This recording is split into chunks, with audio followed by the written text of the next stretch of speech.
the newly launched defense procurement policy and whether it would indeed herald a change for the industry that has thus far been opaque and out of reach for the private sector in India. Speaking at the Defence Expo today, Anil Ambani, the chairman of the Reliance Group, complained that opportunities were being denied to new defence companies on grounds of lack of experience. He said that the new companies currently remain limited to micro projects worth just a few crore rupees at best. And what did Defence Minister have to say to that? Well, find out yourself.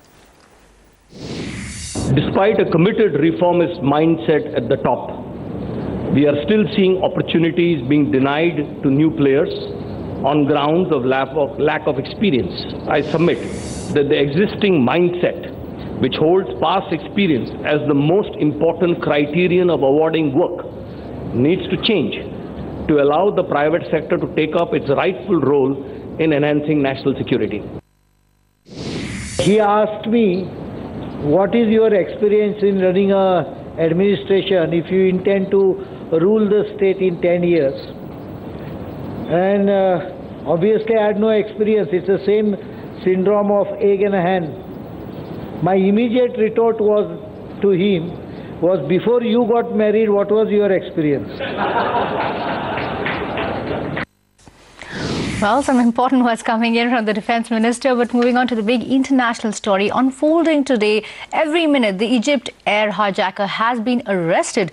This according to the Cyprus Foreign Affairs Minister. The Egypt Air flight, that is MS-181, flying from Alexandria to Cairo, was hijacked earlier today by a man claiming to have a suicide belt.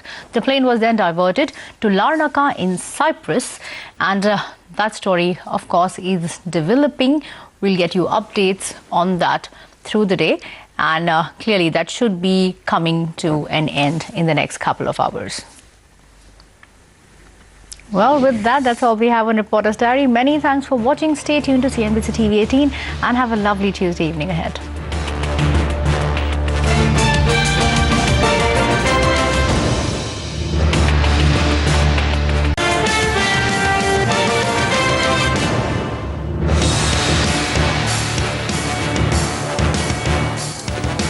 Welcome to Markets Today. I'm Lata Venkatesh. I'm Surbhi Upadhyay. Let's get you the headlines this evening. While swings on Dalal Street, the markets go on a roller coaster ride only to end with minor losses. The Nifty gives up 7,600. Pharma stocks come under the weather. Lupin sees a massive sell-off before a minor recovery after fresh concerns from US drug regulators for its Madhya Pradesh unit. Steelmakers gear up to cash in on the headroom available due to the minimum import price. Sources say prices of hot rolled steel could be hiked by 1,500 rupees per ton by JSW and Tata Steel. Global markets tread with caution. Investors have their eyes fixed on the US jobs data that's later in the week, and a speech from Fed Chairman Janet Yellen for rate hike cues, and that speech is later today. Well, the big faces that we've lined up for you on the show this evening include Gautam Shah of JM Financial with his market trajectory, and Anil Ambani of the APG Group for all the action from the Defence Expo that's underway in Goa. So all that's coming your way in just a bit, but first up, a quick check on the market action itself. Lata, very, very volatile day today as we're getting closer to expiry. What do you think of the action? Well, in the first place, we have been noticing the inability of the market to first cross 7,700 earlier, and now it was becoming a struggle even to manage 7,600. Several indicators in terms of volatility index have all reached the best zone possible. To expect the volatility to fall even further was always tough, and then the international cues didn't quite support. A majority of the Asian markets were ending in the red. As well, the European markets and the US markets started concentrating on what Janet Yellen's speech might say later today. So that also cast its shadows, and towards end of trade, we were actually ending closer to yesterday's low. That's not a nice feeling. Yeah, so no 7,600 at close. Let's get in Anuj as well. Anuj, what did you make of all the volatility? A very volatile day, a very untradable day actually for a lot of people. For smart traders, of course, it would have been different. But the market moved so much both ways. In the morning, the market gave a big dip. Then it came back. Then there was another dip. Then the market actually by 3 p.m. moved to 76.50 and finally closed below 7600. So it was really all over the place in today's trade. Pharma stocks, of course, saw a big decline in today's trade. That really was the talking point. Though towards the end, there was some small recovery as well. Let's talk about the stocks that led the market lower. As I said, a lot of pharma stocks dragged. Lupin was the biggest loser. That was down about 6%. Sun Pharma, the biggest pharma stock, was down 2%. And Cipla was down about 4%. But the biggest pressure for the market came from some of the heavyweights like HDFC. That was down about 1.5%. Larsen was down 1%. And NTPC as well was down about 1.5%. Some more losers included stocks like Infosys, ICICI, ITC, the three I's. They normally tend to move in tandem. Apart from that, on gaining side, there were a couple of stocks which were preventing the market from having a bigger fall. Bank Nifty in particular did well. Axis Bank stood out 1.5% higher. But in terms of big contribution, Reliance was up 1.5% and Tata Motors was up 2.5%. Outside the index, some stocks where we saw some big selling included GSPL, that was down about 7.5%. CMI Limited, the BSE is suspending this, it's interesting, and that stock was locked on circuit. And Cummins was the other one, down about 3%. Some gainers in trade today then included McLeod Russell up 3%, Bharti Infratel, which would be in the index, in the Nifty from Monday, or from Friday rather, was up 3.7%, and Aditya Birla Nuvo was up about 2.8%. So we've had 2 bad days now. It's expiry week, so next 2 days become extremely crucial. 75.50 is the crucial level to watch out for. There's a lot of put build up there, and that's where analysts believe the next support lies. All right, thanks for that, Anuj. Let's hear more expert technical opinion from Gautam Shah, the Associate Director and Technical Analyst at JM Financial. He told us that the market momentum is extremely strong and that every dip in this market should be used as an opportunity to buy. He doesn't expect that 6,800 to be visited. In fact, 7,400 could be the best you will get in terms of an opportunity to buy.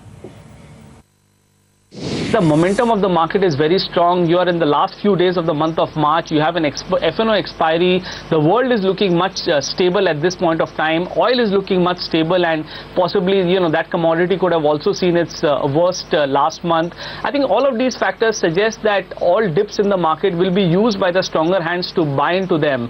And that's the reason I believe that 75.80, 7600 just for the next few days is extremely important. If it breaks on a closing basis, then maybe we will have to work with the view that this pullback extends to about 7400. But whether you buy at 74 or 7600, I think the important takeaway is that the market is now starting to make higher tops and higher bottoms, something that it's not done in the last 1.5 years. Pharma as a sector is likely to underperform for many weeks to come, and this is quite normal because pharma was the poster boy sector for many years, and I think it's just gone through its cycle. It's completed its upcycle, and it's now in a longish phase of consolidation, which is likely to continue for quite some time. So I think one should not really jump into buy into pharma stocks just because they have lost so much ground in the last few weeks. I think there could be more pain there because support levels are still far away for most of these large cap pharmaceutical stocks. The risk reward also at this juncture, at least in the pharma space, is not good at all. All right, that's the view from JM Financial. Now, the stock of the day really was Lupin, perhaps not for all the right reasons. Brokerage firm IIFL said the US drug regulator has issued Form 483 to the company's Mandideep facility in Madhya Pradesh, and the observations are serious in nature. Now, this comes just a day after Lupin's Goa facility came under the scanner. The company admitted that the US regulator has indeed made certain observations, but they were minor in nature. That's according to the company. This helped the stock pare some of the losses. We have Ekta joining in with the details. Ekta, quite a roller coaster ride for Lupin. What's the fine print behind the 483? Well, I'll start with the IIFL note, which resulted in what was an intraday fall for Lupin of around 10 to 12%. Now, they said that the read-through of the observations was serious. Lupin could take around 18 months to complete a remediation at the Mandideep facility. And remember, it is the second largest contributor to the US business after Goa. Direct and indirect contribution anywhere at around $200 million. Now, Lupin did come out with a clarification, and that's really when you started seeing the intraday recovery come in for Lupin, where they said said that yes, there were a total of 3 observations on the Mandideep facility, with 1 which was common to both the API and the formulation facility. So hence, yes, totally 4, but 3 if you count that 1 which was in common. Now, the observations, they said, were minor in nature. They've already addressed the observations and believe that the outcome of the audit will be voluntary action indicated, and there will be no remediation which is required by Lupin on the Mandideep facility. In fact, no pending applications from this facility. They don't even expect any production or any product to get disrupted in terms of supply going forward. Voluntary action indicated means that the US FDA is most likely not going to come back to re-inspect the plant, and those observations can be solved by Lupin themselves. All right, thanks for that, Ekta. The US drug regulator seems to be on an overdrive. In fact, in just the last 5 months, 10 factories of various Indian companies have come under the FDA scanner. Ekta, you have that list. Yes, absolutely. Well, it's easy for me to cull out considering that it's been a long ride of every pharma company coming out with some detail on the US FDA. Cipla, for example, start with that. July to August 2015, Indore facility, 9 observations, but US is around 8 to 10% of total sales. So that was restricted in nature in terms of an impact. Dr. Reddy's, 3 of their plants, including Srikakulam, which is quite an important plant for them, received a warning letter in November of 2015. Contributes to around 20% of US sales. Sun Pharma, we've been talking about Halol for a long time now. Warning letter was issued in December of 2015, around 20% of their total US sales. Cadila, the Moraiya formulation plant, plus the Ahmedabad API facility, was issued a warning letter. Again, remember, Moraiya is around 40 to 50% of total US sales. Lupin, we just mentioned Mandideep, which was in Feb of 2016, and Lupin's facility, which was in March of 2016, where that received 9 observations. Remember, that is 40 to 50% of their total US sales, which is the Goa facility for Lupin. And lastly, Natco, which we had highlighted yesterday, where their Mehboob Nagar facility received around 8 observations, total sales of around 10% from that particular facility. Oh. Okay, Ekta, thanks so much for that. That's a long list indeed. Tough going for Indian pharma companies. Well, from pharma, let's now move on to the metal space. Steel companies were buzzing around in trade today, days after the government imposed a minimum import price to